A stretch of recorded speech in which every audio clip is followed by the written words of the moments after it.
And we are here. And this is my first time. So we're here on the Shay show today, which is actually my sister's show. She's doing her thing out here. And I get a chance to interview her for the first time in forever. I haven't asked her. I don't just normally randomly ask her questions, but here we go. And I don't normally get asked questions. I'm normally on the other side, but since you knew, I'm gonna hook you up. I'm gonna help you out a little bit, just a little bit. Y'all, I want to introduce my brother Shay Dixon to the Joncea show. He came in, taking over. Like he's like, you know what? We have switched roles today because let's see. I don't know. I just wanted to give my brother the experience of a lifetime. I just really wanted you to know how it felt for 1 week to walk in my shoes. And it has been a doozy of a week so far. And we still got 2 days to go Two before more you go days left. home. Absolutely. He been here, my brother been here 10 days so far. And I really want my brother to move out here. So I'm just like, man, I wanted to make this the greatest 10 days ever. Like, I really want him to just come out here and just experience a different life because he's literally just as talented as me and, also a comic like me. And I don't know, man. It's just something But I just want you to experience. she So, is she is very funny. I promise you. And we grew up definitely as a DC term we would call joning. We grew up joning. Our dad was the best at it. he was King Joan. He was absolutely the best at it. And my friends knew coming over that you couldn't start nothing. And quick question, is cursing allowed? Are we good? Yeah. Oh, Oh yeah, okay. yeah. Definitely My you can my just be dad, yourself. This the living room. What this my is, Shay? I was about to say, This is the living room. This is like if me and you was in the living room talking. That's the name of my show. If oh, me and okay. you was in the living room talking, we talk about anything. We laugh, we play, we cry, we pray, whatever go down in the living room, man. Everybody freaking loves the living room. Oh, okay. Well, It's like a podcast, talk show type of thing. So in that case, then my dad will burn your ass up if you come in absolutely, there playing. And he had a nice little rule called "you grin, you in." If you man. thought some shit was funny, he would turn all his attention right towards you. So, I'm gonna tell you, you could not do a loud bust out, y- especially if somebody was talking about him. Because my father, first of all, daddy wanted the smoke from anybody that was oh, ready. he was looking for that. Hey, he wanted the smoke, real life. So anybody that walked through the door, I don't care if you thought you was pretty. I don't care if you thought you was ugly. I don't care. He came for you. If you thought you was funny, you would find out real quick that you wasn't really that You're not funny. funny. You're not funny. You're not that funny. And I think he passed it on to definitely his last two kids, and a lot of his grandchildren are funny too. I think everybody funny though. I even grandma, dad's mom was real funny though. I think everybody. I know we got some funny uncles. That's for That's sure. what I'm saying. I think our whole entire family, honestly, we probably could have been the Wayans if we all was birthed into this land over here. Like we was birthed on the government side of the United States. But if we were Californians with the actual talent that our family has and how funny, I mean, we are naturally funny. This isn't anything we have to try to do. It's people around me all day long that just be trying to be funny and they be some cornballs. But this is we don't have to try. We do nothing to try to be funny. None of us, even dad. Like Nah, dad just was who he is. hilarious. He used to sit right on the edge of the steps and wait for you to walk in the door. He did. And He the minute did. you walk in the door, game on. And I say And he that all the wasn't playing no time. How games. different people pass down talents to their kids, like Kobe Bryant's father, LeBron James and his son. My dad literally passed me the natural funny gene, and I just took it and ran with it. Literally, I just like, man, we could do something with this. We could do something with this. And I always been funny, but I never thought that I could take it to a comedic level until I got a little older and I had a lot more life experience. And, you know, once you go through some stuff over the course of your life, you have to look back on it and laugh, or you'll be walking around with like a state of depression for like ever. So now that I'm a little older, I'm a little more wiser. I'm actually taking steps to try to pursue my comedic career. And my sister is definitely a good person to lean on when it comes to that. You know, just a few little tips she told me here and there. And, you The know, I funny did thing my, is, what people may or may not know is my brother actually started doing comedy before me. yeah, I started maybe like a year before you. So I've actually been in the comedy game about 13 years. So he started like about 14 years ago. And then kids came, and brother had to. Our brother was on. I was on single daddy for about 7 or 8 years, man. So as much as I would love, you know, she had her own room, and I used to try to sneak down there as often as possible. But you know, baby Well, what moms wasn't happened having was, that back then. what happened was, because that all that sounds good, but what happened was I was just a businesswoman, salons and stuff. I was a businesswoman. So when I came in the comedy game, well, before I even came in the comedy game, I was a party promoter. Okay, then I switched over to the comedy game. Like I can throw big parties. Switched over to the comedy game and realized it was a lot of money in this, and ain't none of these comics making no money. So I started my own room. I was only 6 months in the game. I didn't even know what I was doing as far as comedy. But as far as the room and business, psh, man, and that kind of gave me the advantage when I moved here because I knew all of the bigger comics because they all had to pass through my room when they came to DC. Because I had the Sunday room, so they passed through my room, and then I would give them a week run. Because, see, on the East Coast, you get paid bread to do comedy. You know what I'm saying? So I would give them a week run, and then when I got here, I knew practically all the, I want to say, B-list comics personally that lived, especially on the East Coast. I already knew them. So when they would come over here, Talent and all of them type of comics, they would be like, "What's up? What you doing here? Hey!" And it looked like, because I was new to all the comics that has already been here, like, who is she? Like, who is this thing? Who is this girl? And like, how she got all these connects and all that. And it wasn't that I had them because I was something so grand. I just had a room early in the comedy game. Because I only did comedy on the East Coast before I moved to Cali for 4 years, I think. But you got that room like 6, 7 months in the game. Like you wasn't even in the game that Yeah. long. That's because I knew business, though. It wasn't because I had any special comedic talent that was better than all of them or nothing like that. It's just that I was like, man.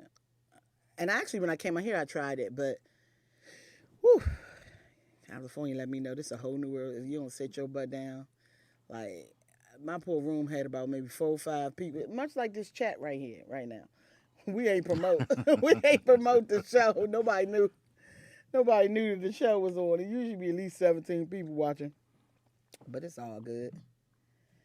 This is a special show to me. My poor room had about maybe 4 or 5 Oh people. my goodness. You ain't My do bad. that, did you? Y'all know I ain't never been on this side. I don't even know how to turn it off. Got this new iPhone. Oh Oh no. my goodness. I know. I'm getting on this chat. It say it's 6 people watching. So let me start by asking you, what made you decide that you could come to California and display your talents? Or what made you decide to bring your talents to California? Honestly, my motives for coming to California probably be a little bit different from the average person because I was a person that already kind of touched, a good substantial amount of money in my lifetime. Before I moved here, about 34, I would probably have touched a certain amount of money and everything like that. I honestly, my dream was just to come out here somehow or another, and this may sound astronomically ridiculous to whoever's listening, but I felt like I can make my family the Rockefellers, if that makes any sense. But it has to start with one person. I'm about to say, count me in on that one. I'm just saying it has to, like, I feel like God gave me a talent, and there's never been nothing that I did not go after. Right. And my vision for the whole entire thing was, man, somebody's got to create wealth for our bloodline. I don't feel like our bloodline was headed in the direction of wealth, and I felt like even though I made a good substantial amount of money, and not too many people struggle off of the money I made on the East Coast, I feel like I can make millions and teach every family member how to grow a little bit portion of the millions if I go though. Right. That was my main goal of coming here. And when I got here, nigga. Shoot, yeah, man. But yeah, that was the real reason why. I mean, other than the fact that I feel like I am one of the funniest people in the world. Not on no arrogant shit. I just really have been around a lot of people, and I just feel like I feel like that's just a God-given talent. Naturally, you know, I'm fun and I'm not afraid. Yeah, that's confidence is definitely a strong suit when it comes to this. You definitely have to be confident to go on that stage because every comic, every person that claims to be a comedian or claims to be funny is not necessarily a great comic. You know what I mean? So Yeah, confidence is definitely a good thing. and comedy is more than just making people laugh. You kind of gotta have the package, you know. You kind of gotta have everything that comes along with it. You need confidence, of course, but you need hustle. You need the ability to be able to handle anything. Things you can't control, things you can control. You got to be able to control your attitude. Like that's like the number one thing. Your attitude. You got to have business sense. It's a whole package that comes with this thing, and a lot of people, everybody here. The greatest thing about LA, that's different from the East Coast, I would say. Everybody here feels they can make it, and what's even greater than that is everybody really can make it. There's actually enough room out here for everyone to make it, but everyone won't make it. And it's not because they can't, it's just because you have to be willing to change anything that's a leak. Anything that needs to be changed, you have to be willing to do that. Right. And people aren't willing to do that out here. Or people aren't even willing to see or let go or grow, you know? So it's hard. I mean, honestly, it took me like 4 years to even realize that that I needed changing. It took me 4 years out here to realize that I had to shake off my whole mentality that I was born with. Mm-hmm. You know, I was born in D.C. where it was nothing but blacks, you know, black people, black mayors, black doctors. We had black parents, you know. We had nothing but blacks. So the good thing about that is we don't have the master syndrome that a lot of other people have when they flock here. Because this ain't nothing but a flock. Nick can tell you, he's from here. Everybody and their mother, and I know people that's from here are like, nigga, leave. Y'all doing too much. Like, I know y'all have to feel like that because it's just, we're everywhere. We're like roaches, and we don't have no idea what the hell we doing out here. And the people that's from here, I look at them like, man, y'all ain't doing enough. Like, y'all chilling. And they're like, because we know what it takes. And it's like, to me, the people that's from LA don't have that eager, like we have, coming from where we come from, because we work hard. In Right. DC, the DMV, we work hard. But the thing is, we make a lot of money. We have a lot of things and a lot of talent. And I think that's another reason why I moved here, because I really want to be able to open the doors for a lot of the talent that we have. But I cannot open any doors for anyone that's not ready either for the doors to be open. You know? And it took me 4 years to shake off Joncea. 4 years to just say, you know what, this is not the world that you created. Because on the East Coast, no matter what I did, bam, it happened. And it happened just like that. I can make it happen somehow. But then also, it was that comfort. Right. You got your family, you got your friends, you got your, you have comfort there. I moved out here, I didn't know one person. Right. I didn't you come even know out where here I and you was step going out to of your live. comfort zone. That's kind of where I am right now with it. I know. Because I know you want me to come out here, and I'm like, whew, I know 2 people out here. But the thing is, you will never ever be able to do anything different if you don't do anything different. Right. You cannot be comfortable and achieve anything. And I think that was always the difference between you and I. I was not afraid to just jump and just, you gonna get hit by a bus. Well, let me see. Because maybe the bus ain't running. You know, I remember Mom saying, don't touch the stove, it's hot. I was the one that touched the stove. You was the one like, didn't Mom say the shit hot, don't touch it? And I'm like, I gotta see first. I don't trust her. Not saying I don't trust Mom, but maybe it's not as hot as she say. Whoa, it's hot. She right. Right. You know what I'm saying? But my thing is, if I never came, how will I know? What are you afraid of? What do you have to lose? You can make every excuse, but my thing is no. What do you have to lose? Because Washington, D.C. is still there. And when I go home, every single one of y'all are doing exactly what you was when I left 9 years ago. Meaning that everything is still going to be there. Let's just say this didn't work out for you, right? It's still going to be there. That place where we come from, where we lived all the way to our 40s or whatever, it's still going to be there. My thing is, you don't know what's out here for you. What's your opportunity, you know? Right. But you have to be willing to change your overall thinking. And that's why I like California, because people out here, we think different. We think on high. We think we going to win. And 9 times out of 10, what you believe is what happens. You know what I'm saying? Right. So I know it's scary. Hell yeah, ain't nobody other than my sister and my mom. And neither one of them got shit, for real. But you're looking at it like we don't have shit because you're going by price. And money is not what makes the world go round, like people say. Especially out here. Out here, you gonna get the money. The money is coming to every single person. And you know who told me this? Chris Rock. The money is coming to every single person that stays. But you move out here, you starting at day one. To your little sister, you're going to be a 1-year-old.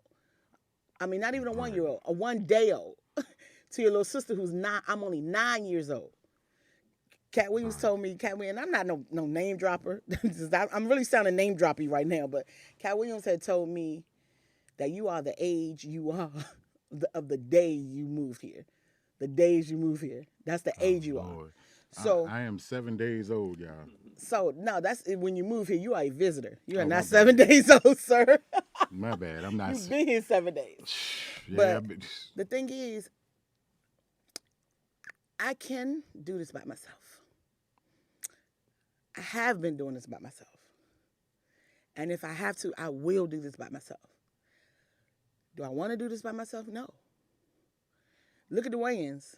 Look how much easier it was or better it was. I don't even know it was easy. But I'm just saying that when you have someone with you that's your blood. I mean, we been together since day one. Like, I've literally known you longer than I have almost every person on earth, other than my other siblings and my parents. Literally known you 43 years for some change, right? Literally. So you know everything. You know every secret. You know every ins and out. You know everything about me, right? You would never, ever, as a brother, I would hope, let anybody do anything to hurt, offend any of that me out here. You know what I'm saying? Like, right. I would always know I got somebody that has my back. Not saying Nick wouldn't have my back. Me and Nick cool. Like, I mean, I look at him like a little brother. Everything about him. His father, Speedy, all of that. But it's a difference between... That's your father? Yeah, Speedy, his father. Hilarious. He is hilarious. Why does Bama just in the middle? Hey, y'all, did y'all see this? Bad, this Bama in the middle. My bad. In the middle. I saw the picture and was like, yeah, I know that. I recognize him, you know. You like but one of my kind of hang-ups for coming out here permanently is solely because of my kids. I understand my kids they're impressionable. They're only 13, and I definitely want to put my finger on my son. Even though my neither one of my kids are really bad or anything like that, but like I feel like your son, especially out here in this world, especially where we live at, really needs his father in his life. You know what I And I mean? think that, and And my honestly, dad was always there. Like he even was. when times I wish my parents would take vacations and like just go somewhere, my parents would leave and come back like the next day. Like they was like, "There's no fucking way I don't that even I'm ever leaving you believe and in them. Joncea in the house I don't by ever. I don't yourselves." ever remember them leaving, They would literally like going it'd be their anywhere. anniversary or something. They'll roll out for like one day I don't even and roll recall straight that. back. Oh, you should recall that because that is how they knew that you drove off with their vehicle. Oh, when I They stole the came. car. He was like, they wasn't supposed to be back for a couple of days. Well, they Moonies came wasn't. back the next day. Mother, since you are the only parent alive, and I know you're watching, so Yeah, I wish you ma, could call it. Iman, your good son did not do that. Shout out I did to, not do to that. shout out to My queen one mother of the greatest women in the world. She's one of the sweetest people I know. beat cancer 3 times. Yeah, Easy. the strongest person I know, and that's another thing though, Shay. It's in our blood to win. It's in our blood to push. It's in our blood. It's like Dad, even though Dad had got sick, he still lived 2 years after they said he was only lived 30 minutes. Right. They was like, he got 30 minutes to live, call all your family. Hooked him up to machines and all that. He still lived 2 years after that. And Mom beat cancer 3 times on top of other issues she had with her lungs and just different things. It's like we got this will in our bloodline to win. And a lot of things I didn't even know about Mom until we moved her out. Like, I didn't know that she was real funny in school. Like, her yearbook literally was saying to the funniest girl in school. Like, I didn't, all the things that I was in school, my mom was in drama. Like, she never told us any of this stuff. Like you would never have known You would it. have never known. Because my dad was like the super funny one. But my mother would let off a doozy every one. Like you could try her if you want to, Once a month. but she'd give you. But that one would be like them first 6 uppercuts in Mike Tyson's Punch Out. Them ones you gotta duck, and if you don't duck them joints, you get knocked out. That's how. I mean, her 1 or 2 Jones, and then my mother is one thing she did get from my father. She could definitely cut deep with her 1 or 2 Jones a month. Yeah, she was funny. She's funny. She still is, though. She's definitely funny, But and we get it from both sides. But definitely, I know that my she's dad still was here hilarious. because God knew I would need her. That's a fact. And what I'm doing, he knew. Because Mom, out of everybody, about to be a cry moment. Oh Lord, I know, that. right? You know how I am. Don't start that, man. My mommy ain't let me. Thank you. Chick-fil-A napkins. Right. My mommy ain't let me give up. Rip your whole face off with them joints. She didn't let me give up. And I've wanted to give up probably 673 times, literally in the 9 years. And Mom, like, I would call her screaming. I mean, dramatic, like, and cut, like, dramatic. They stole my car. I just got to get out of here. This place is, because I thought this place is the most wicked place ever, just because I didn't realize that this place does whatever it has to do to get the weak out. And something in the air, the weak must go home.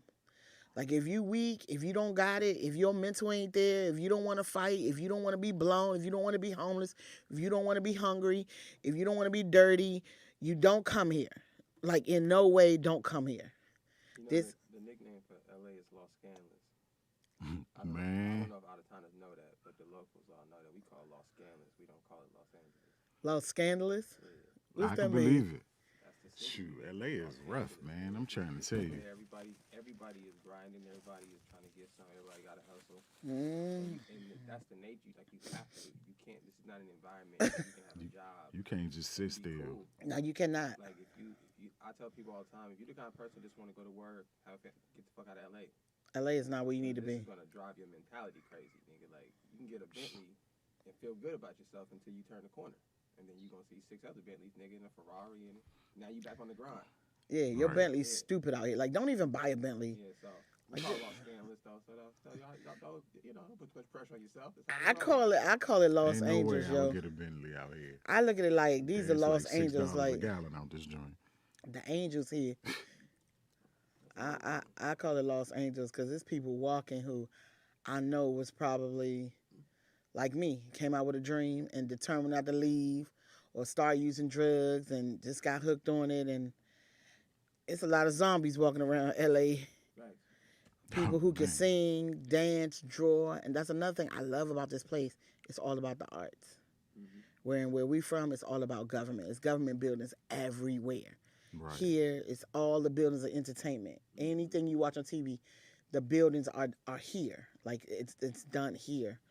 So it's just like I don't know, but what I was saying was my mom never let me give up. Like I would call her, and I just would be like, "Ma, I gotta go. Send me a plane ticket." Like I didn't even have money for plane tickets. Sometimes I didn't even have money for pads, lotion. Like this place is crazy. It's crazy. And then in one day you could get a phone call. I mean, literally, I'm about to be on OWN this weekend. I'm about to be on Oprah Winfrey's network this weekend as and I'm a comedian. Like literally, anything could happen. Like boom, overnight here, but you gotta persevere. You gotta fight. And it's like my mother would be like, "Well, call me tomorrow. We'll see tomorrow if you still want to move, and if you do, I'll send you money for a plane ticket." And I would just be, but she always was very spiritual, and she was just like, "Joy gonna come in the morning. Like, you got this. You're gonna do this and this and that." And man, I can't. And you can tell which child belongs to which parent because you're definitely more like my dad as far as wanting what you want, like right then and there. And You know what? I'm more like Dad when it comes to being fearless and safe. Like me and Dad didn't care about being safe in no way. Nah, Now you were more like Mom. Y'all are safe, like to be comfortable and all that. Me and Dad ain't give a fuck. We want, but I'm more like Mom when it comes to hard work and hustle. Like Mom, she always worked. Mom That's for always worked. She didn't just always work. She always worked hard, and she always took care of everyone. Like she took care of everyone. I mean, it was six of us and a million grandchildren. She held it down. It was and honestly, as a child, I watched Mom because Dad got sick when we were really young. I honestly, Dad got sick when I was in the sixth grade, and I am the youngest. I remember it. Yeah, I remember Mom was taking you to school, Saturday school or something like that, and Dad couldn't breathe because I was burning a waffle and I had to call 911. I remember that. And Dad couldn't work anymore after that. sure. Right. His And lung Mom collapsed or something. held, when I say she held it down, I mean, remember for like 2 years, Mom was the only one like busting her tail and working and holding it down for everybody until we got them Social Security checks. Right. Well, But it took 2 years. yours lasted way longer Yeah, than well, mine, but that's okay. you had that's because it was by as far as age and stuff like that. We were getting them because of Dad's disability. But I used to watch Mom struggle so much, and that was a gift and a curse because her struggling so much made me never want to be broke. Right. So that's why I did things like Shoot, we sold candy. I sold candy, We did all I types of sold stuff. drugs. Like I did everything because I didn't want to be like Mom. I didn't want to work hard, be tired, and like not have no money still. Like that never made sense to me at all. But she did what she had to do, and she did the damn thing. Like we kids, we don't have no idea that Veggie Day was because she was poor. Right. But, having parents like ours, we probably were what you may consider to be poor, but you would never know that we were poor. Like, we Yeah, never felt poor. Yeah, Like, yeah. we didn't go without food or we didn't go without clothes and stuff like that. And we did have like 2 pair of jeans between the two of us, and I mean, wore it skirts, was so they was really your jeans, and I would slide on your clothes. My brother would beat me up for wearing his clothes too, by the way. Yeah, But- when you got a little sister that's 4.5 years younger than you, but she's almost the exact same size as you are. I didn't grow until later. Like by the time she was like 12 or 13, she was already like 5'9", 5'10". You know what I mean? She was already like super tall. And you talking about a girl that was probably like, when that was going on, you was probably like in the 5th grade. I was tall. You was probably like in the 5th grade, Hey and I was in the Nick, 10th. ever since you said, Nick, that And I'm equivalent, my height is equivalent to if I was a man, I'd be 6'6". yeah, I mean, My height as a female. Some of these, yeah. so let me ask you this then. What would you change, if anything, about being with, just your experiences growing up with mom and dad? That's a good question. What would I change? If I could change anything? Only thing mom and dad were such good parents, man. Only thing I think I would change is mom really working as hard. And I guess I couldn't change that, but if it was up to me, I would have had it where mom didn't work as hard. And when I got of age and I started making money, I would pay mom's mortgage. I would pay mom and dad's mortgage. Like, I don't even think y'all knew. I would pay their mortgage so mom would have some extra cash, because Right. I just watched her work so daggone hard. But change,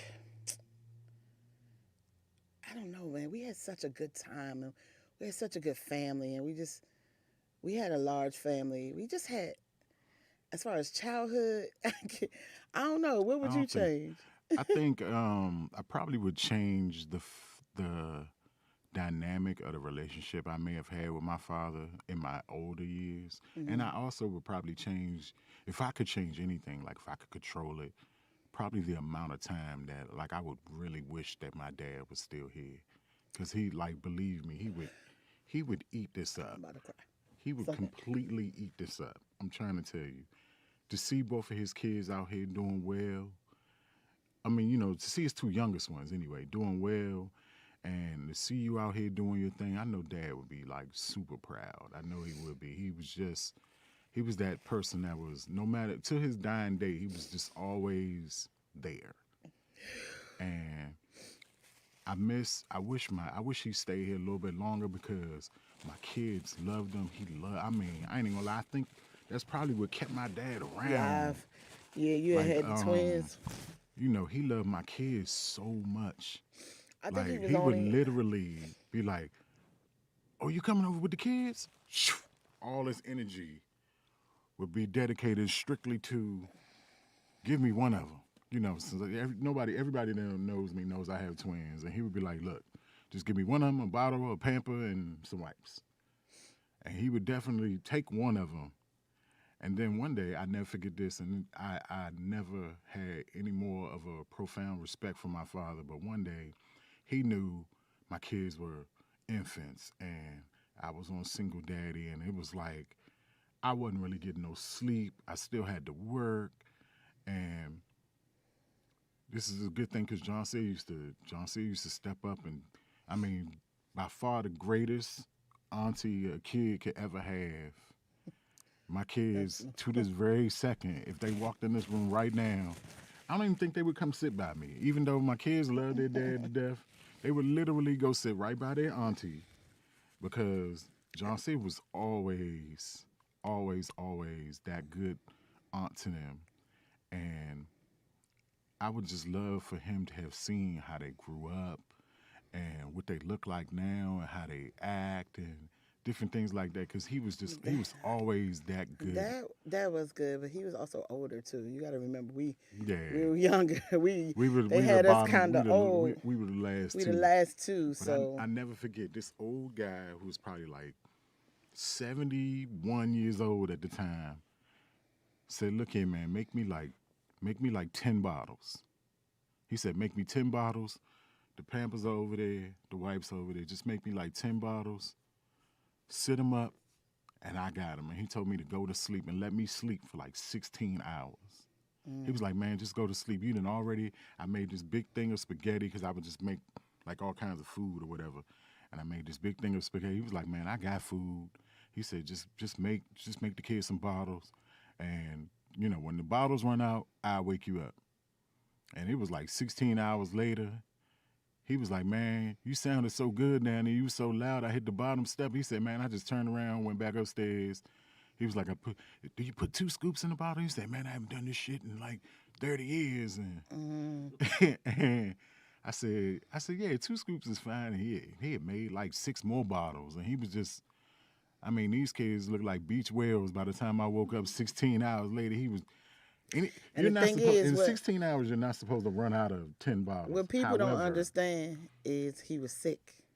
And yeah, when he did this, my father was on straight oxygen. Right, he was. His lung collapsed, and he told me on his deathbed, he was like, "Yo, tell everybody you know that smoke cigarettes to stop. Never smoke again." He said, "Just stop smoking because this took me out early. Our family lives long. We have literally longevity in our family. Like I had an uncle that just died last year, and he was 94. 94. So, and my dad died at 73. He was like, I'm the youngest one that died in the family, like so far. Yeah. He said, because he was just like, I'm about to die, and I'm the youngest one, and all because of cigarettes. Like, tell people to stop smoking these cigarettes. They kill you. Like, and my dad stopped smoking cigarettes at 51. But his lungs were so bad up to that point. But if you smoke cigarettes from 13 to 51, okay, what you gonna be? But it's all good. So, let me ask you this: what do you admire most when it comes to mom and dad? I know we kind of delved into it a little bit, but what did I admire most about mom and dad? What I admire most is that they let us be us, and in our faults. Well. But just all the different. Well, I'm gonna say mine because I was probably the worst much child. More so you than me, that's for sure. They definitely let us grow up though. They wasn't the strict parents that, you need to be They in. wasn't strict by the time they got to us. you can't. You got to be in here by the street lights and all that. Once we moved to Maryland, man, that was it. My parents was just like, look. Yeah, we were like Southeast kids that boy, we was in this land PG of the free. County and. We just, it was like white people world, man. We was just like, wow, we got this house. When I first moved to Clinton, man, I hated it. God, we had to ride those yellow cheese bus. It was like 90% white when I got to high school. I got to a high school that hadn't won a basketball game in like 3 years. And then what's funny is by the time I go to the service and come back home, my sister is in the 12th grade. And my high school that used to suck when I was in high school was now a state championship basketball team. I couldn't believe it. Like, I was shocked. Next thing you know, and my dad, one thing about it, he supported, Joncea had this friend named Kelvin. He supported. What are we talking about here? Okay, let's go on to something else. Dad supported that school like you wouldn't believe. I'm like, we would go to every game. Can we talk about something else? Let's talk about what we talk about, mom and dad, what we admire most about them, please. Shouting out none of them niggas.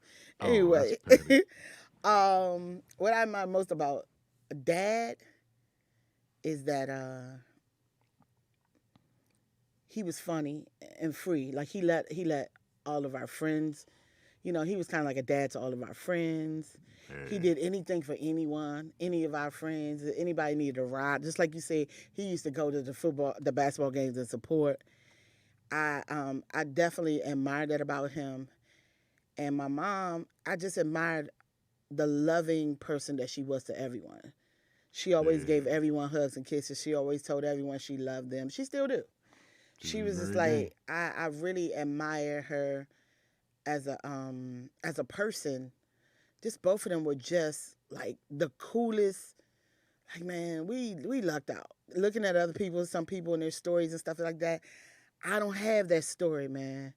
We really lucked out. And I was a handful and a half. So I can't even imagine what the motherfuckers used to go through.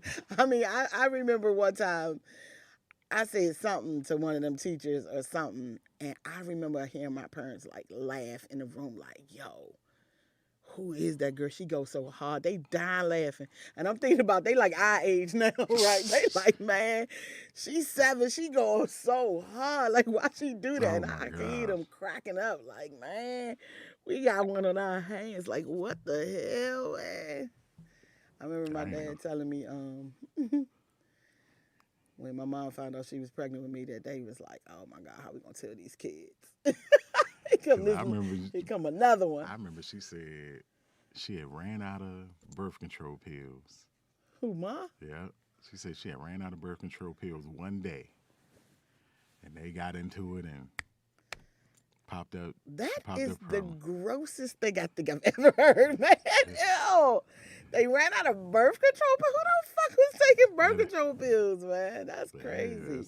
She told me that back and she was like, and I wanted another daughter. I was like, oh, I get it. All right. Boom, here you go. You welcome, lady. You welcome, Ma. No, like, what else you got? What else you got? Let me see. So what's something you wish you could have told me when we was kids? And I know you said some of that stuff on stage yesterday, which is real funny. Yeah, yesterday was good. I got to go. My brother got to perform, and I got to go up after him. That was fun. And you did real good too, by the way. Especially to not have been on stage in 8 years. Because oh my gosh, it's some people Thank who you. it's some people who we on stage 30 years, and you be like, why? But something I wish I could have told you when we were younger.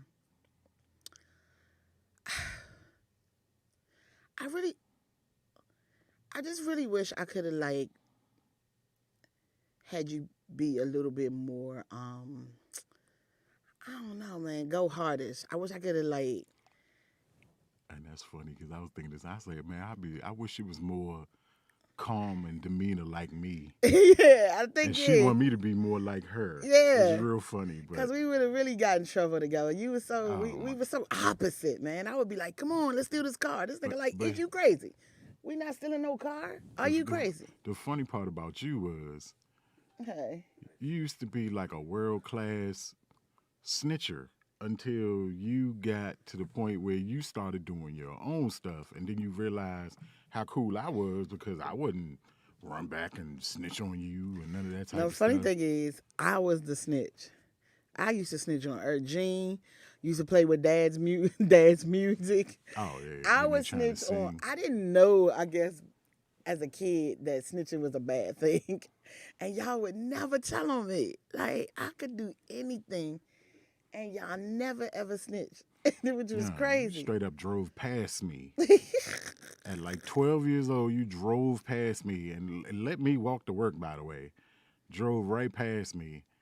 And I ain't gonna lie, I had to play stupid when Dad called the job and was like, where the hell is my car? I used to steal the cars all the time. I used to steal. I can't. Man, I'm sorry, Ma. Since you're the only living parent, sis, you know I got you. I got you. That's funny. But I think, I don't know. I think we had such a good childhood. We had a lot of fun. That's We for had sure. a lot of fun and a lot of family time. Things I admired about being a child, your sibling, with the parents we had, and all the family we had growing up in one house all the time, so, with all the friends and everything. I admired how we could just sit there and laugh for hours in the living Yeah, room. we could sit right in the living room and joan for like hours at a time and then wonder why our friends would never want to like Leave. joan with us or they'd never want to leave. And they would never laugh too hard because they didn't want to fall to the rule of you grinning you in. Yeah, but And it didn't I matter think though. Mario was probably the only one that would be like, I mean, he'd be cracking up so bad.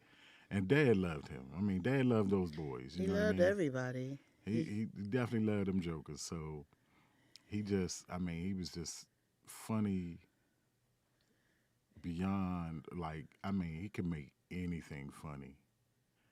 And I just remember some of the funny times we had, like riding to Delaware and it was pouring down raining. And Mom wanted to turn on the AC and she hit the sunroof. Oh my God, I remember Oh that. my gosh. That All the rain. kirked out. And my father was lunching. What the fuck Just, are you doing? Like, stop touching shit. like that. Hey y'all, And we to was sitting in anybody the that's back of the car watching, crying. to anybody that's watching, my father cussed like every other word. Like that's just what he did, and my mom never cussed. Right. Like you're talking about two people Opposites that was attract. totally opposite. What I tell you.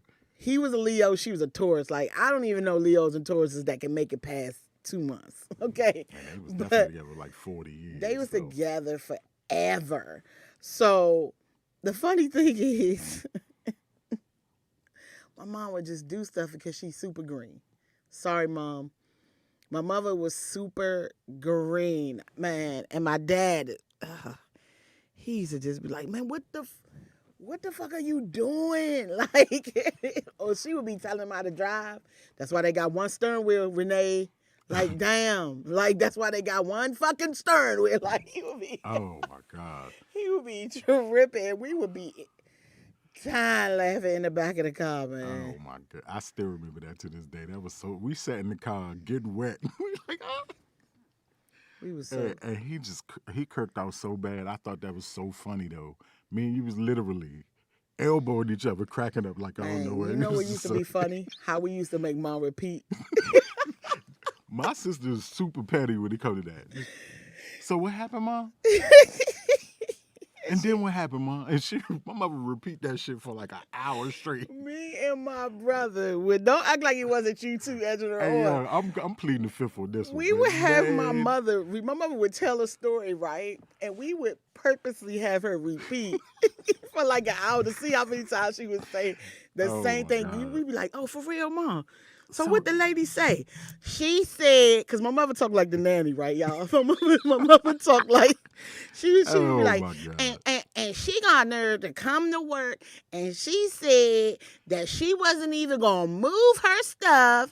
Like, I'm like, oh my gosh, and Joncea. I know she ain't say that. What else she What say, she say? Ma? She said I'd be like, she not going to move her car. We be in the back elbowing each other, My cracking up mama like I would don't know be what. We be back there dying. Hey, young, and my my dad father would be like, my dad would be sitting there just like shut up. Shut the fuck Right. up. Like, jeez, That but would he be would like, never man, say I nothing. know, man. He would just That's- sit there and me and he'd Joncea be would be like, back there. shut That would be up, like our man. own personal. I know that nigga was. Oh my God.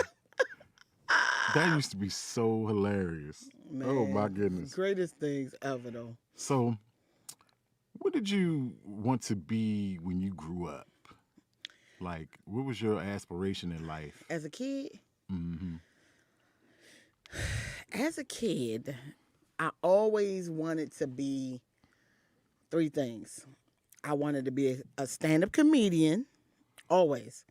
Since I was a kid, I wanted to be a hairstylist, and I wanted to be a school teacher. Oh, wow. And everything that I wanted to be, I became. Always wanted to be. And the thing is, as a kid, when you're naturally funny, you do things and you have no idea you're doing something wrong because it's who you are. Right. Like I remember getting in trouble for saying this boy's pants, he went up to the board and he must have sat in some chocolate or something, but it looked like it was doo-doo on his pants. And I was dead serious. I was like, yo, it looked like it's doo-doo on your pants. I wasn't trying to make fun of him. I wasn't trying to be funny. I literally was like, yo, you up on the board. Yo, you look like you got doo-doo on your pants. Like, come sit down. You know what I'm saying? I was so innocent. And I got in so much trouble. The class bust out laughing. And I really was so innocent. And it's like, my mother literally used to say, no, you can't be no stand-up comedian because that's a reason for you to be a clown. You just want to act up in school. You just want to act up in class. Because I always got in, like, I swear I felt like growing up I was Dennis the Menace. Like the world's sweetest kid. To me, was that was so but I was just so innocent. Even to you, I just wanted to play. I just wanted to be your friend. I just wanted to be all my siblings' friends. I felt like all of them hated me. Like I came in this world and ruined them. My brother literally said to me, "Man, my life was perfect before you got here." This nigga 4 years older than me, nigga. How do you even remember? I was the youngest. How do you remember how perfect your life was I was when the you was youngest. only 4? I had older brothers that I couldn't really get in no trouble. Right. It was perfect. Then shoot, she come along. I started getting in trouble for shit I wasn't even doing. Like my sister would do shit and then be like, Hey, y'all, let and me my tell parents you. would come at me first, knowing that this child that's 4 years younger than me didn't have the mental capacity to do some of the shit she was doing. I got And it would just my dad and my mom would lay into me for shit Joncea would do, and then Joncea would sit back and be like this. Hey Shay, I'd be wanting to, you got in so much trouble. I could never admit that I did the stuff that you got in trouble for because they was mad. I was like, oh, I can't tell them I did that. When I tell you, if there was one person, I had real enemies in the world that I didn't want to punch in the face. Hey, I wanted hey, to do be my nice. own sister. Be nice. That's not true. That's so bad. I don't because she used believe to you. just get me in. Oh my God. I don't even believe that. I remember you come and I remember you came and me and Jelani was downstairs playing ping pong because we used to have a ping pong table. We in the did, house. and I just want y'all to know I can play ping pong very good. By the way, And I grew up with a ping pong table while everybody else had a pool table. Joncea was trying to go to sleep, and the ping pong table was like right under her room. So she comes downstairs, gets the ping pong, the one ball we had left, gets that joint and stomps Smashed on it. And then, and I think I either hit her or something. And she hit me with like a ping pong paddle and ran upstairs. And she would do this thing where she would stand in front of my dad's room and just stand right there and smile, knowing that I would just stand there like, Dad. And he would look like, what? Like, what the fuck is you standing at my door for what? So one day, Dad got her good. She hit me with that paddle one day and ran upstairs and stood by his room. And he said, "You went down there fucking with him. Don't be coming up here now." And he slammed the door on her ass. And that was probably the one time I got a free reign to beat her ass one time. Like the entire time we grew up. I remember one time I hit you. Because first of all, y'all, I was once again the youngest and they was bigger than me. So I would throw shit at them because I couldn't beat them. So I would just throw things at them bammers, right? So I remember one time I threw, was nobody home but me and you. And I threw a ping pong. I hit you with a ping pong paddle, right? Because I stayed slinging them joints. We had like 10 of them joints around the basement. I stayed slinging them ping pong paddles, right? And I ran up the steps, made it to like, I don't know if it was the back room. It was the back room. I made it to the back room, locked the door real fast, like, whoo. And yo, I seen was your hand come through the door on the other side. Out of that door. I was like, My ah! arm still got scrapes on that shit to this day, Hey, my man. brother punched through the door. My father come home like, man, what the fuck? What was y'all here doing? Man, my father did everything but two-piece my ass that day. Man, Let when me I tell tell you, you I had something. every chore that you could fucking think of. Man, That shit was I used to truly get you crazy. in so much trouble, man. I am so sorry. Now that we sitting here in our 50s, it's like, God, don't put me there yet. I'm knocking on 50's door. Look, I'm gonna have the Joncea show in real life, and we really are gonna have this conversation again. I'll be like, Oh my God, I definitely. Dang, dog. So we kind of delved into it a little bit, but what's like your favorite childhood memory of us? Of you and I? Golly, man, there's so many. You know what? I used to love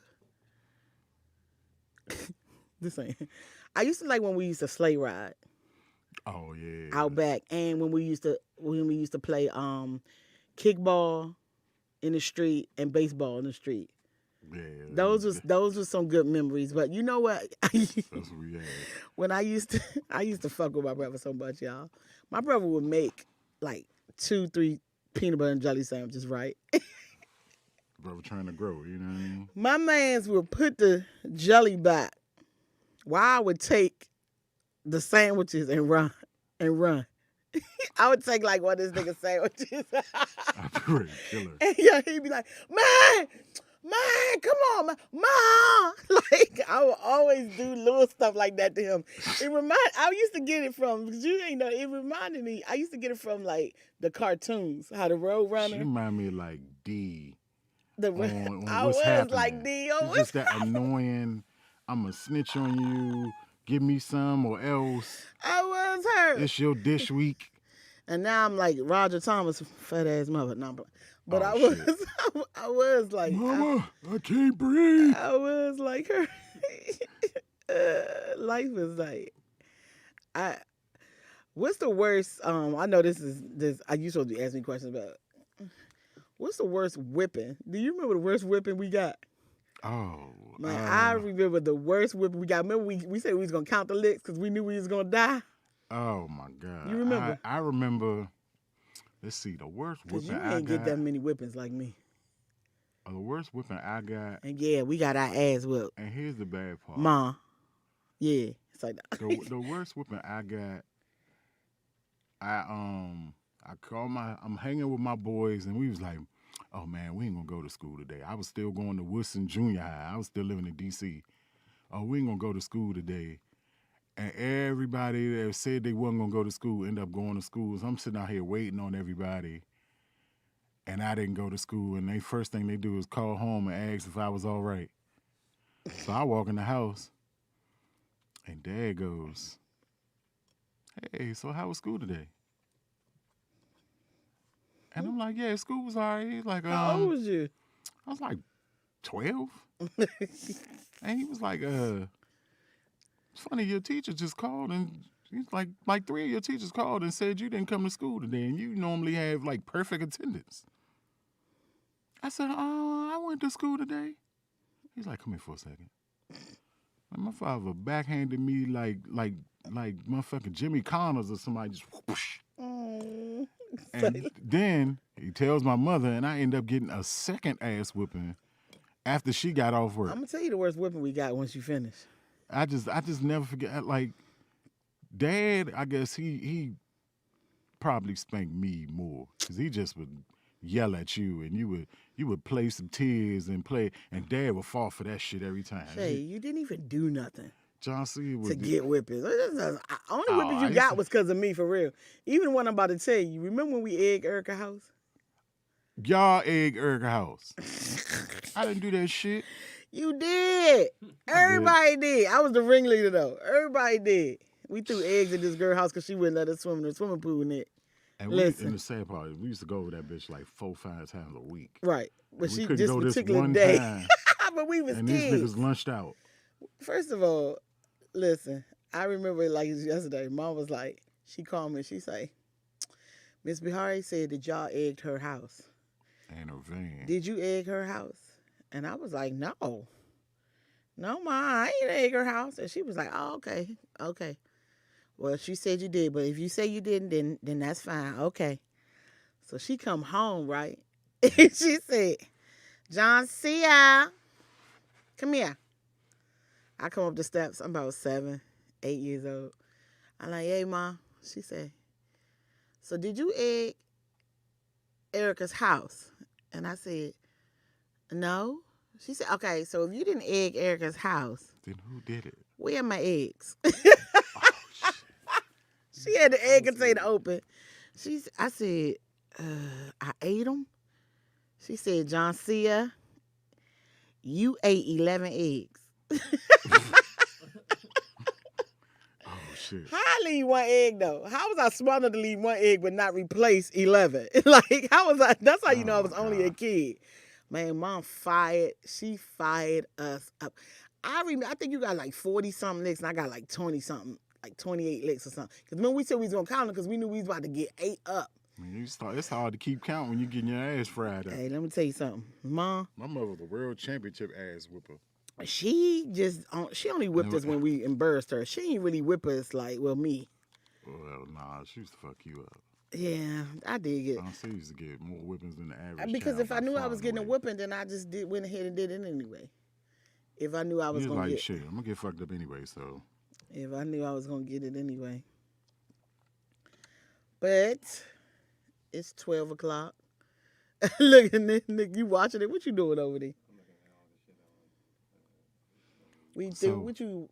So, what would you consider to be your biggest worry nowadays? Dang. Things I worry about out here. That's a good question. This is weird as hell with me being on this side. Um, my biggest worry. Can I be honest? And I'm probably gonna start crying. My biggest worry is that something will happen to someone in our family and I'll not be there. Like I worry about that daily. Like something will happen. Like to Ronique or you or like any of the kids or something, and I not be there. And like 3,000 miles away. Yeah, and that's why I moved mom here, because that was my biggest worry, that something would happen to her and I not be able to get to her. And it, with her being here, at least the mental of it is off of my back, knowing that if something does happen to her, I can get to her. But that's also another one of my worries. Right. Something happened to mom and no one from the East Coast be here. Right. You know what I'm saying? And, that's the only thing that that's my biggest worry. And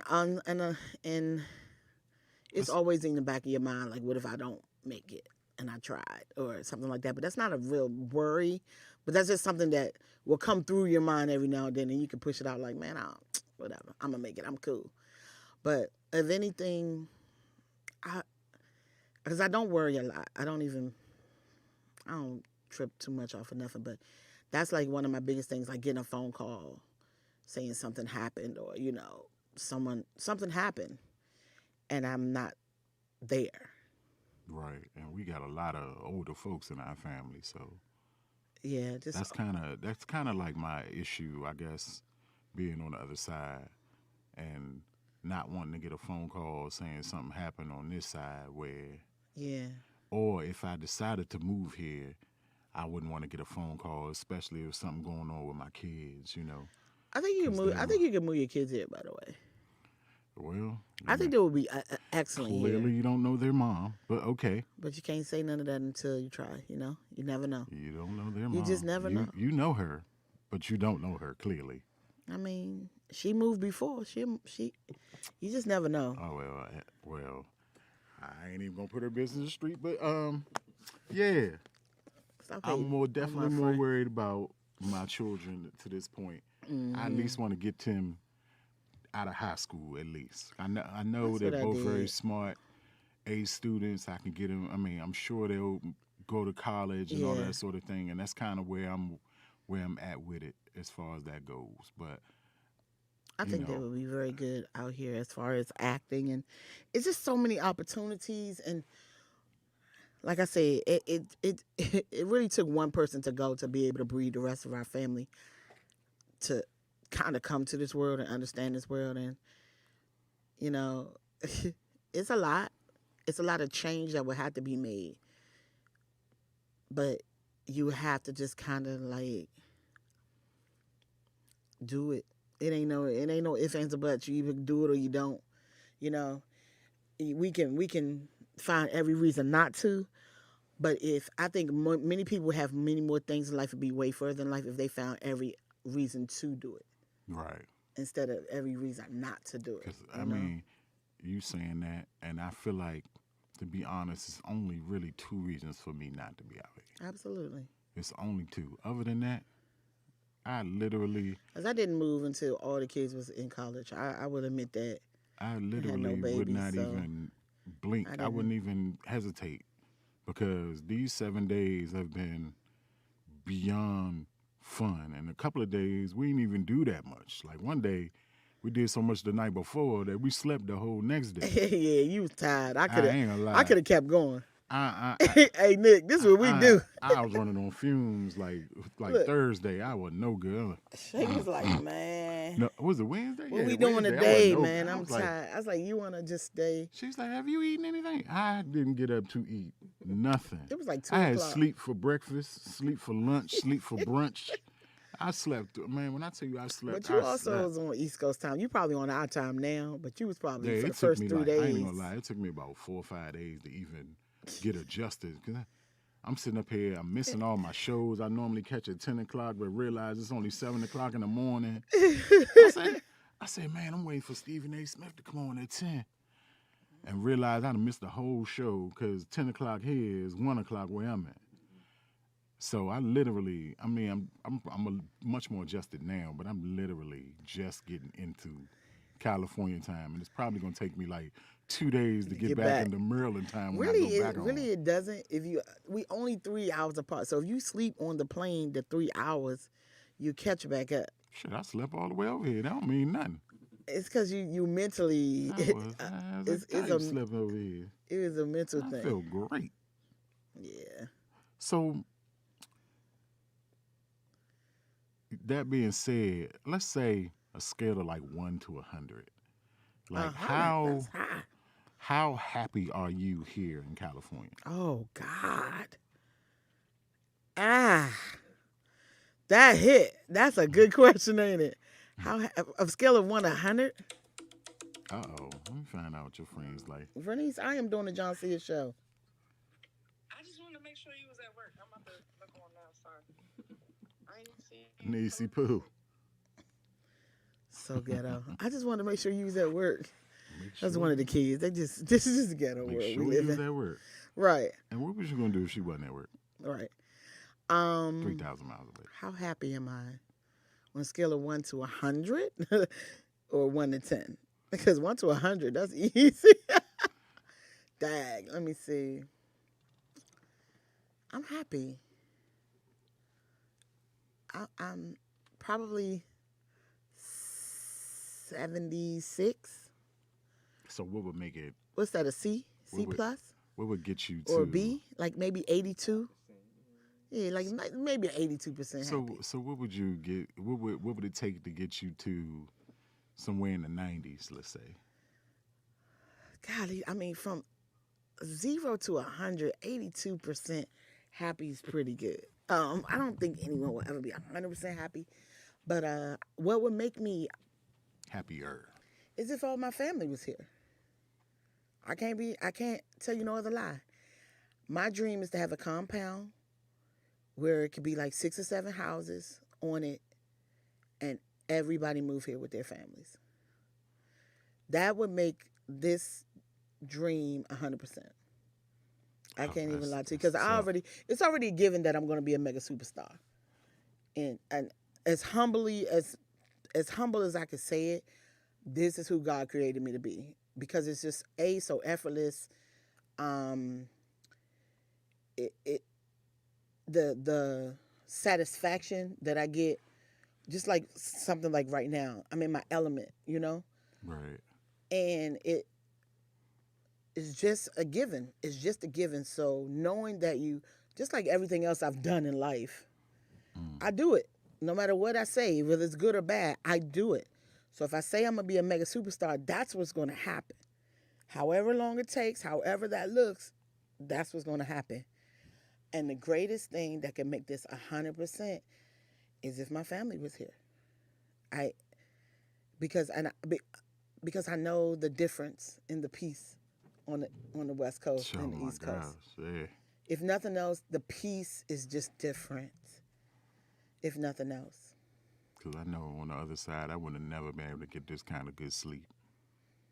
No. No way. Because it's just too much. But I got a question. Oh, shucks. If you could say something to all of your siblings, one by one, what would you say? Ooh. Starting with the oldest to the youngest. Okay. To my sister Gwen, I probably would say, just try to be the best that you can be and stay away from other elements that can bring you down. Mm-hmm. You know, you have awesome children who have done great things. You got a son that's doing this thing, a daughter that's doing hair. You got another son that's got a beautiful family. You know, these are positive things that you can look upon and be better you can be better and do better as far as that goes. To my sister Jean, um, I would say do the best you can to find you a source of happiness because clearly you're in a space where you're not at your happiest point and it has nothing to do with any any other stimulants or drugs or alcohol or anything like that. It's nothing like that. It's just something that's within you that's not allowing you to be in a happy place. And it kind of resonates amongst your kids and your brothers and sisters and everything. Mm. To my brother Johnny, I just want you to stay on this side and definitely try to find your happy place. As long as you're on the outside and not on the inside, you are definitely a much happier human being. You can always reach out to me at any point, like you have. Like that's the one brother I get in contact with, or he'll get in contact with me and he'll just hit me up and say, how you doing, little brother? He's just so happy that I got to be close to his size. Because he just remembers me being like the little runt of the litter, for so long. And he was so happy to see me and the size I had gotten. And he was just like, it made him just light up. He was like, man, you can just, he said, man, I can't even look at you and size you up no more, man. You almost my bitch, my size. And, woo, woo, woo. And to my brother Ronnie, I want you to try to live the remaining days that you have as happy as humanly possible. He has a lot of, he has a lot of underlying illnesses, and he's actually not doing the greatest right now. But, we as your little sister and brother, we always pray for you and make sure that you're all right. Okay, we might not. Well, I do. I look out for you, bro, because at the end of the day, I don't want to see nothing happen to any of y'all. However, as life goes on and we become adults, things change and people mature. And sometimes I feel like even family at some point has an expiration date in your life. Mm-hmm. Your friends can only be your friends for so long if that's not what they truly about. Because a lot of times, you doing great out here. You might have some friends that act like they like you, but they probably really don't. They probably hating on you like I don't know what. Oh, no, that's a fact. Oh, I'm sure. But nothing I can do about that. That's a them thing, not me. But my thing is, if you hate the hater, aren't you a hater? Yeah. It makes you the exact same thing. That's good, Shay. It makes you damn. That makes you the exact same thing. You know what I mean? Hey, golly. And what I'll say to my little sister is, keep doing your thing. I am personally very proud of you. Thanks. You're like the best auntie, the best. My kids light up like Christmas trees when they see you. So they'll do anything to hang around their auntie when she come into town. So if she say, I'm coming to get the kids, my kids be up, dressed, ready, showered, everything, ready to go hang out with their auntie. All right, well, we're gonna end on me saying what I would say to my 5 siblings, starting with the oldest. Gwen, I would say to you, I always looked up to you because you were the oldest, and you were kind of like the mom when our parents weren't there. You taught me how. You was the first person that taught me how to curl hair and do hair, and you the one that taught me kind of like how to clean myself and that type of stuff. And I would say if you could move out the center and put someone else there sometime, I think you would be a great person. I think you would be better along if if you kind of like included some other people in your world sometime. I mean, that's all I can say. Like, you know, and you're totally forgiven for everything. To my sister Jean, I would say to her, I think your family loves you more than you think we do. Uh, but I think there is a time where we must be honest with ourselves as humans. And I would just say to her, do everything you can do to love yourself more, and to not blame anyone for anything, that no one holds responsibility For your transgressions. for no one else's stuff. You have to face yourself to erase yourself. And I would say that to her, that I always admired her also growing up. I thought she was a very good singer. She was very smart. She was very talented. And I always seen her being this huge star, but I don't think she ever seen that, or whatever demons that she was fighting. To my brother Johnny, I would just say, I don't really know you like that.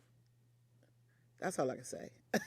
Oh, wow. I'm serious. I mean, you cool. Yeah, I'm a little older, that's why. You cool, but, most of my life you was locked up. And, I love you. I know of you. But if I had to, like, say something personal about you, it's not, I wouldn't know. Honestly, I just know you my brother. And, I hope you're doing great. To my brother Ronnie, I'm still having problems with you. So we're going to work on that. I just hope you're doing good. And, I love you. I'm your little sister. I'm always going to love all my siblings, But I really, once again, think you probably would need to get you some help. And I'm working on forgiving you. Put it that way. I'm gonna just leave it at that. Yeah, I'm working on forgiving you. I'm working on forgiving. I'm trying every day. To you, Shay, I would say. Oh, shit. To you, I would say. Stop being afraid. That it's actually nothing that you've ever done that you didn't do well when you did it. And my advice and to you is to not lose the game before you play it. Right. That's the one thing that I would say Facts. to you. You can't say, well, what if this happens or what if that doesn't, you can't just count everything out before you even try it. And I'm not talking about California. I'm not worried about that. I'm talking about literally on the East Coast, no matter what you go to do. Like, I would say this. Look at the positive side of things. Just pretend, this is what I do. Pretend that there is no negative. Mm-hmm. And then it's an easier sight to see. Right. You know what I'm saying? So, like, and I say this to mom all the time, too. Like, I'll be like, well, why don't you call such and such and see? No, because they're going to such and such. And I'm like, how can you lose the game before you even play it? Like, you've already made a decision before you even tried. And I would say that to you, like, even something that's huge to you, but something as small as picking up the phone, calling your baby mother. No, because she be tripping like, just go ahead and play the game before you. I know, you see? I know. Man. I know. But what I'm saying is you just can't say, because you don't know how a person feeling that day. This might be a good day. And if not, you can try again tomorrow. But don't lose the game before you play it. That's the advice that's what I would say to you as, my closest sibling. And by the way, we were all close. We were all close. It's just that there's such a big age difference from the oldest to the youngest. And I wasn't throwing shade to my brother when I said I don't know him, but he was locked up. He was locked up most of my life, and he was like way older. Right. So when he got out, I was already kind of like an adult. Grown. Yeah. You So already grown. I was grown. He got locked up when I was 7 and probably didn't get out until like, what, 2010 or something. Right. So He got out literally after he got Dad locked up died. in like 86. So and he did a long time. So I really wish I would like to get to know you if you ever hear this, or I would like to talk to you every now and then, and I would like to know what's in your head or what your thoughts or how you doing or all of that. And But let me ask one more question. One and more. we can go. What would you like if you could talk to your father right now Oh, and just God. say one thing to him? What would it be? Why does he want to end this in tears? Gosh. I mean, I done seen these tears since 1978. So you done cried on Oh me. You God. done peed on me. What would I say to that? Like, what would you like to say to him? Golly, I think I would say the same things I said to him at his funeral. Like, Oh, wow. and when he was on his deathbed on Joke Time. The nigga was dying, talking about, man, I'm about to die. And I was like, how you know? Because I know. And I'm like, Dad, you what? You're not about to die. They say when you about to die, you see dead people. He like, man, you sitting on your uncle. Like, I see dead people. Oh, my God. I jumped out like, yo, you play too much. He like, I'm serious. Like, I'm about to die. Like, man, it's about to be over for me. I used to go up there all the time to where he was living at for the last couple years of his life. But what I would say to Dad is, thank you. Just, I hope I'm making you proud. I really hope I'm making you proud because you made me so proud in everything that you did. You made me so proud. And my siblings used to say I was my dad's love child, like his favorite. And I wasn't his favorite because he ain't like his other kids. It's just that my father got sick, so he got to spend more time with me, because I was the youngest. He was like a stay-at-home dad by the time I came along. So, Right. even though they were older, I spent probably more time with him as far as time because I was always there, as the baby. But are you about to cry? Oh, No, no. I was about to be like, oh shit, you cry, I'm really gonna cry. No. Nah, It's but not gonna happen. I literally just hope that I'm making my dad proud. And when my dad died, he said, I want you to make sure you take care of your mother and your brother. Like, look out for your brother. And sometimes I be feeling like I failed him. Nah.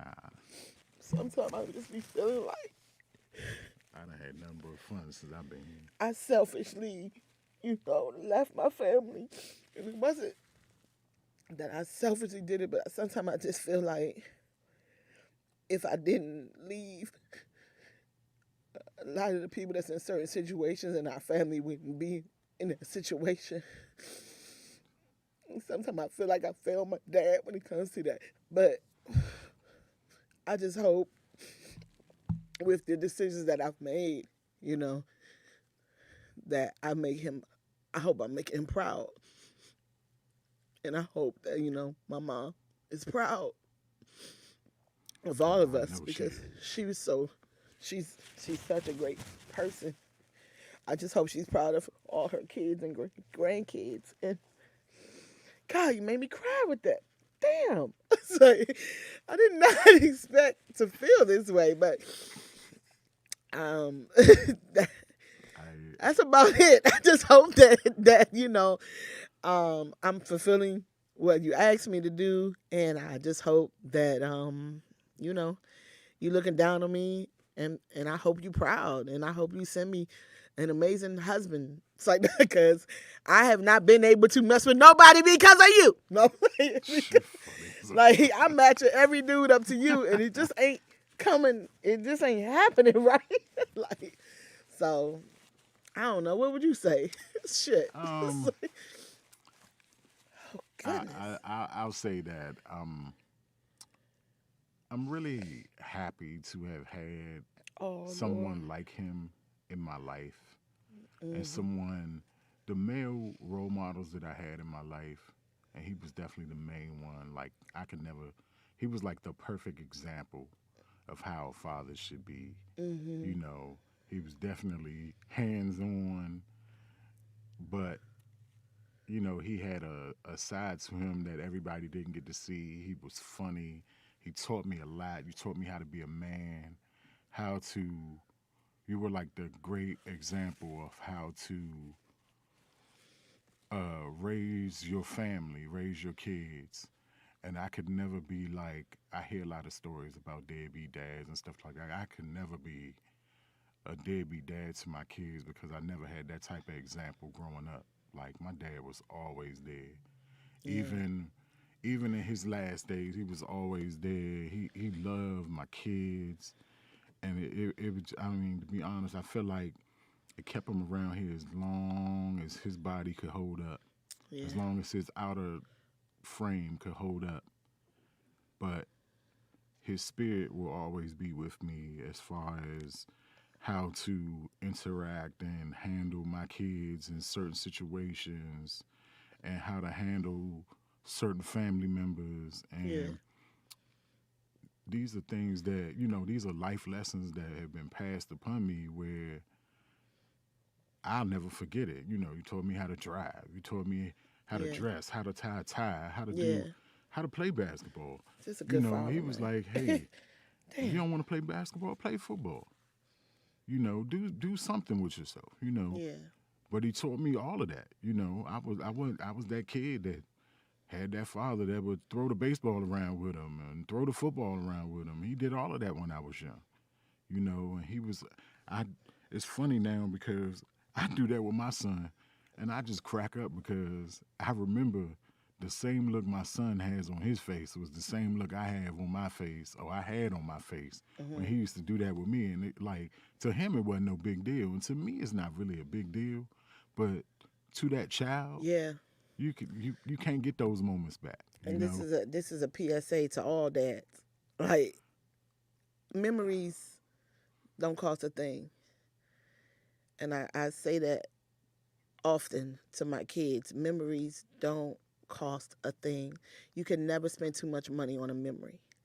So remember that. But we can't just leave it at that. What would you say Uh-oh. to mom, who is alive Oh and well? shoot. Give her flowers right now. Hey, What would you mom, say to your favorite person baby on girl, earth? mom, I love you. You are the queen matriarch in my life.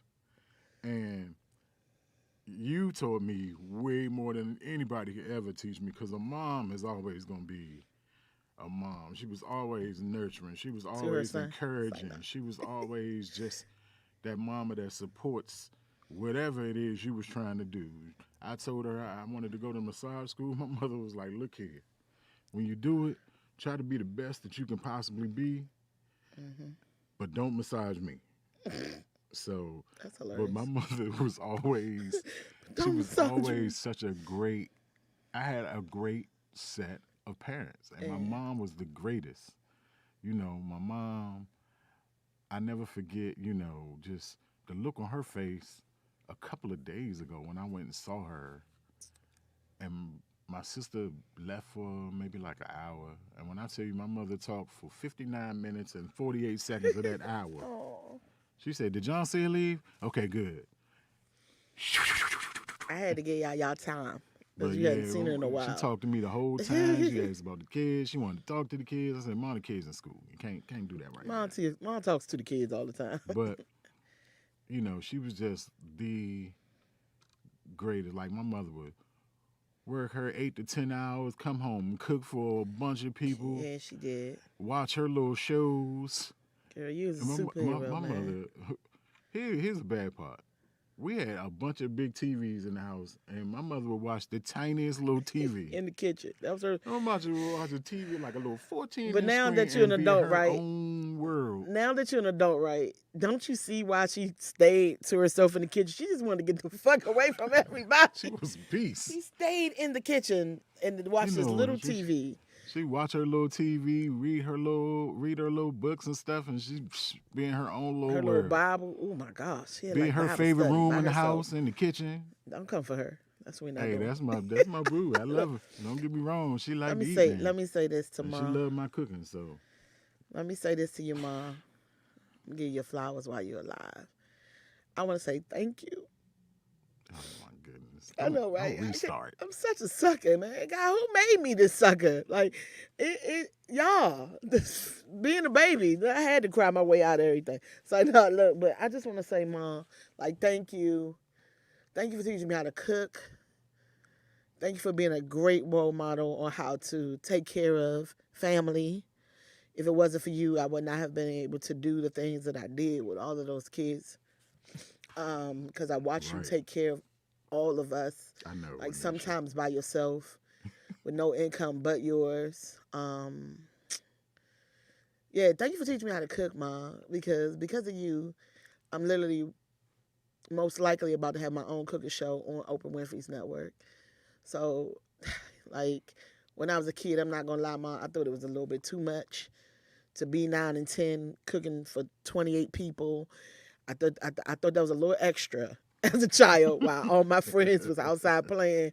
You had me frying chicken like I was the real Precious. I felt like, and I didn't realize that you was just teaching me how to be a woman, you know, and you used to always say, the way to a man's heart is through his stomach. Like, you have to know how to cook. And now I'm out here in this world where it seems like nobody knows how to cook. Like, all the women are just gorgeous and they can't even do nothing as small as fix a piece of chicken. Thank you for teaching me that. Loving me enough to teach me that and having time when you had no time to do that. Thank you for spending time with us when you had no time to do that. Just thank you for being great, and I hope and pray you stay around long enough to witness Oscars and, you know, just different things that I know I'm going to get one day. And I just always said I wanted my own cooking show because you love cooking shows. So, oh my God, I just pray that happens. Just Cable was her best friend. So that's for you, and just thank you for pushing me and keeping me here and just encouraging us at all times and never like, golly, Ma, never like looking down on us no matter what we did. Like, I appreciate you for that. We are 9 minutes over time, but just thank you. Like, while you're here, just thank you for being such a good mother. Like, such a good mother. And like, no matter what, like I said, any of us did, you still love us. You know, you still talk to us. I don't even talk to certain people in the family. And you just see no wrong in people. Like, you have this ability to look past anybody's faults. It's almost like you're a suspect angel. It's almost like you're not real. Like, and I say that to you a lot, and I know, and you like much laugh. Better human than I am. She laughs and chucks it off, but like in my my mind, a person that can like beat cancer, like all those times, like every one of my friends whose moms had cancer passed away, like except mine. It almost makes you feel bad, you know. And to me, it's like to love like you love it. It's almost like she not real. It's like she half human, half angel or something, and had to come back to earth. Because you wasn't, I don't know if you was acting up in heaven. I don't know what it was. But sometimes I don't even think you real, Ma. I'm being honest with you. But thank you for coming back in human form and, you know, letting me be your child. Like, I don't think you real half the time. But that's between you and your God or whatever. But thank you for choosing me and letting me choose you. And just thank you for being a great mother and fighting for me, man.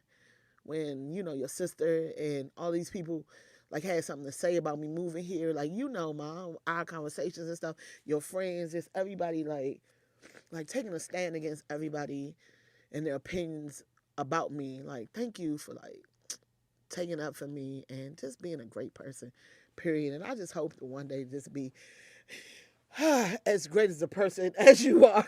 Like, look, Thank you for giving me this face that looks exactly like yours, by the way. So exactly. Yeah, he got the face. So look. But y'all, thank you to every single person that tuned in today. Like, this was different for me. It was a little difficult. It was a little bit way more difficult than I thought it was gonna be. But thank you, Shay, you're welcome. You're welcome. for Thank coming. you for allowing me to grace everyone with their presence. Meeting this nice gentleman over here. Nick's the man. Yeah, Thank you, Nick. Cool dude. Shout out to my man Speedy. Speedy. He's absolutely hilarious. surprised Shout Speedy out to ain't all walked his butt in the here yet. people that I've met since I've been here. I've been here like 7 days. I've met a bunch of different people. Alex Thomas. I ain't even gonna lie. When I get home, I got a story to tell y'all. I met Mr. Marcus, young. This the funniest shit on earth, He man. might be here today. I know, like, Shout out Mr. to Marcus him. might walk in a little while. Mr. Marcus, I swear to God, I didn't know this shit, but Mr. Marcus is like 5'6", y'all. Yeah. I swear to God. I was like, yo, You said cool as- five. You said 50-inch dicks. What? It's like, no, I'm Nah, sorry. All right, look, it's time for I me to would go. never say no shit like that. But It's time for me to go. yeah, but I met a lot of cool people out here. Shout out to Roz for letting me go on yesterday. Yes. My man Brody, who I met a couple of days ago, he's a cool guy. I think I said Alex Thomas already. Real cool brother. You know, been out here in this game for a long time. And a special shout out to my sister for inviting me. She's been asking me to come out here for at least 5 years. Well, So I finally, I will say that he was going to come, but the pandemic hit. right. So So when I finally did come out here, she's done nothing but treat me like a king the entire time I've been here. yeah, man. Lunching out, You are a catching king. up. And this might be the first time in years we done been around each other for more than a week and ain't nobody joan on each other yet.